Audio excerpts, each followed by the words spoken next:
going on, everybody? You know, earlier this spring, uh, back when the snow was still on the ground, I was heading up into certain areas, get into the hardwood forest, and I just noticed there was like an overabundance of branches, dead branches on the ground. It's like walking through a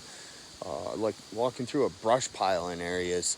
I was up at the northern end of Research Area 2, headed up towards Hague, and then from Route 8, I cut over through and went to I think it's called Racket Pond, and past Racket Pond over into Buttermilk, and then out around Buttermilk, I was headed over and towards Wolf Pond, and man, I'll tell you, with the beech bark disease that is run its course through the Adirondacks, at least in the areas that I have been in, it's killed off at least 70-80% of all the beech, if it hasn't killed off 90-95% of all the beech. I'm not kidding you. I mean, some of the smaller saplings are still up, and some of the ones that are only a couple years old are sprouting up.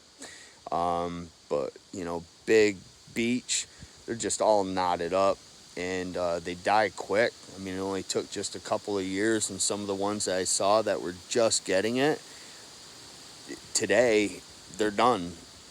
Those branches are just falling off down onto the ground if the tree hasn't fallen, or they're just standing there dry as a popcorn fart, ready to ignite. You have the white pine trees in the Adirondacks with brown needle disease. I first started looking into this a couple, 2-3 years ago, and started noticing it back down home where I live, just outside of the Adirondacks. But it's becoming very, very prevalent. The white pine trees that typically have very robust, deep, dark green bunches of needles on them are just—they look like somebody with all their hair falling out of their head or something, just very thin and brown. And then we had the whoops, I put my finger across there. Then we had the what's going on here? Oh, that camera. We had the gypsy moth caterpillars, and they wreaked havoc with the oak trees and other hardwood trees. I mean, they didn't discriminate, them caterpillars. When they ran out of oak and the tannin that they wanted to get out of them oak trees, they were right on to any other tree that was in the area. The aspen trees they were hitting, and it was said that when it got right down to it, that they would hit the pine trees. And I saw little tiny 3-4 foot tall pine trees in a grove of oak that had gotten wiped out. It was nothing but leaf litter on the ground and caterpillar shit. I saw that little pine tree get chewed right up. I didn't really think that they would, but they did. And so, you know what? The oak are, I can show you right there. I mean, this is what brought it up again. I actually did a whole video back in middle to the end of April when I was up in another area, and I noticed all of this. But either way, those oaks right there, you can see they're deader than a stick. I've got oaks right here that are dead. You can see right up into there, that big oak, that's all done. And those branches are falling off and they're hitting the ground. And let's see here.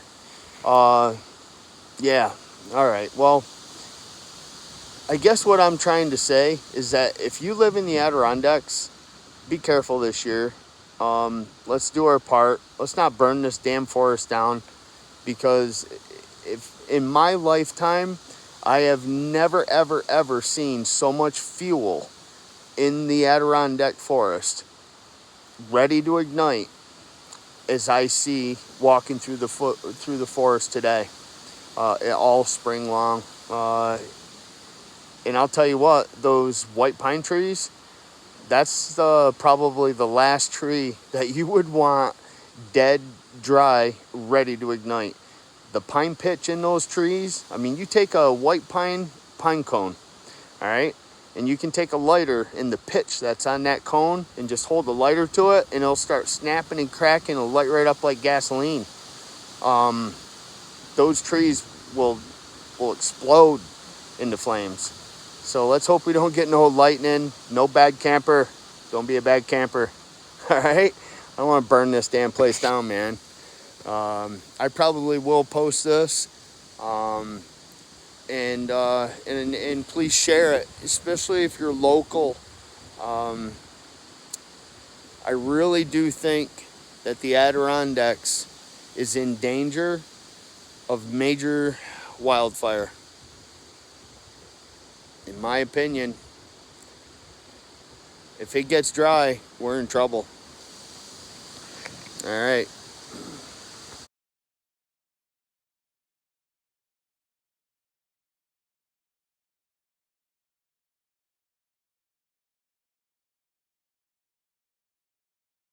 A good. The Adirondacks have a long history of epic blazes. While there are no recent comparisons with the terrible devastation faced by the West, fire is no stranger to the vast North Country woodland.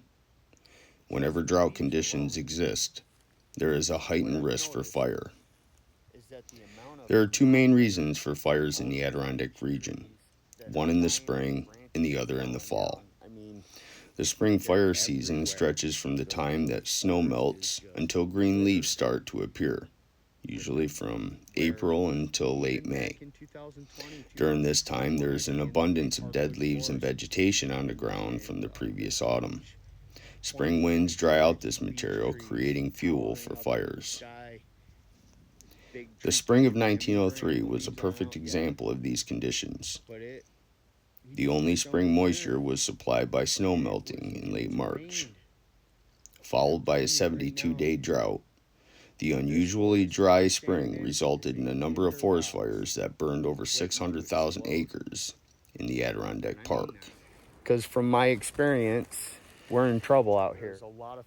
In periods of drought, a spark from a campfire, burning brush, or improperly extinguished smoking materials can ignite forests. In 1903, there were added dangers of insufficiently regulated logging and railroad companies that actually triggered a number of these blazes. The center of the 1903 fire was in Lake Placid, New York. However, fires also raged around the Adirondacks in Schroon Lake, Lake George, Olmstonville, Newcomb, Sable Forks, in Saranac Lake, and Clintonville. These fires were so significant that there was reports of cinder falling as far away as Albany, New York, 150 miles south of Lake Placid. The smoke from the fires even caused concerns in Washington, D.C.